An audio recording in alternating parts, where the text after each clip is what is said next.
అందరికీ జై శ్రీరామ్. వద్దురా కన్నా అనని బుద్ధిగా చెబితే ఈ పాకిస్తాన్ వాళ్ళు వింటారా? వినరు కదా. గతంలో యూరీ దాడి చేశారు. అప్పుడు మోదీ గారు సర్జికల్ స్ట్రైక్ రూపంలో బరాబర్ ఇచ్చారు. దాని తర్వాత పుల్వామా దాడి చేశారు.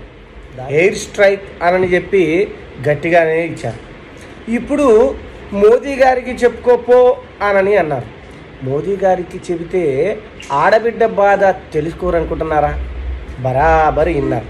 అందుకే ఇప్పుడు మన ఇండియాలో కూర్చొని బరాబర్ పగలదింగారు. పచ్చిగా చెప్పుకోవాలంటే ఆ పాకిస్తాన్ గుద్ద పగలగొట్టారంతే. అర్థమైందిగా. నేను ఇలా బూతులు ఎందుకు మాట్లాడుతున్నానంటే కొన్ని సందర్భాల్లో ఎనర్జీ ఈ రేంజ్లో వస్తుంటుంది అనమాట. అందుకనే మాట్లాడక తప్పట్లేదు.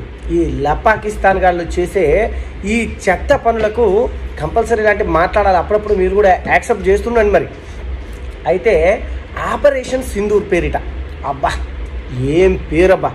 ఈ ఆపరేషన్ సింధూర్ అనే పేరు ఆడవాళ్ళ నుదుటిన హిందుత్వానికి చిహ్నంగా భారతీయులు పెట్టుకుంటున్న బొట్టు అన్నమాట. అలాంటి బొట్టుని తీసివేస్తే మరి మోదీ గారు ఊరుకుంటారా?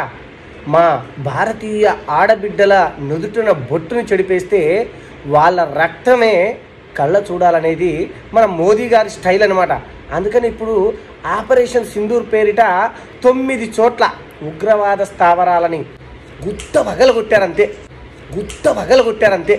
అర్థమైందిగా. నాకు మాత్రం అమితానందం ఉందన్నమాట. నాకు మాత్రమే కాదండి, భారతదేశ ప్రజలంతా ఊగిపోతున్నారు, దీపావళి జరుపుకుంటున్నారు. ఆ రేంజ్లో మోదీ గారు ఇచ్చి పడేశారు. ఇంకా పచ్చిగా మాట్లాడాలంటే నేను మాట్లాడతాను, కానీ ఈ సందర్భం బాగోదు. ఇంకా మున్ముందు కొన్ని వీడియోలు వస్తాయి. ఆ వీడియోలు చూసిన తర్వాత బరాబర్ మాట్లాడుకుందాం.